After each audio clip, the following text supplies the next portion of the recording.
యజమానుల కొరకు అక్కడ ఒక మాట కనబడుతుంది. అది ఎక్కడుంది అనేది వెతుకుతున్నా. యెషయా గ్రంథంలో ఒకవేళ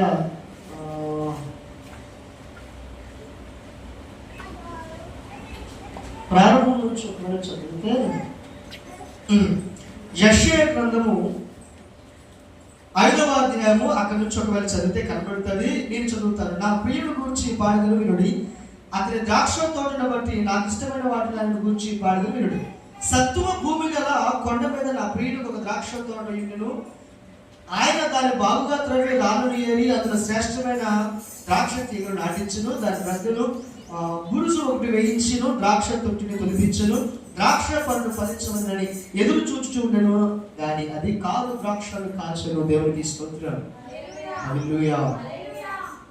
ఇక్కడ వాక్యం ఏం చెప్తూ ఉందంటే, దానికి దీనికి సంబంధం ఏమిటంటే, ఒక యజమానుడు దేవాది దేవుడు తండ్రి అయినటువంటి వాడు మనల్ని ఏర్పరచి మనకు తండ్రి గాను అధికారి గాను అధిపతి గాను ఆయన మన ఎడలా ఉంటే, మన బాగోగులన్నింటినీ చూసుకుని ఉంటే, ఇక్కడ ఒక యజమానుడు తన పొలమును ఏ రీతిగా అయితే శ్రేష్టముగా ఉంచాలని ఆశపడ్డాడో, తన బిడ్డలైనటువంటి వారిని తన సృష్టిని కూడా దేవాది దేవుడు శ్రేష్టముగా ఏర్పరచాడంట.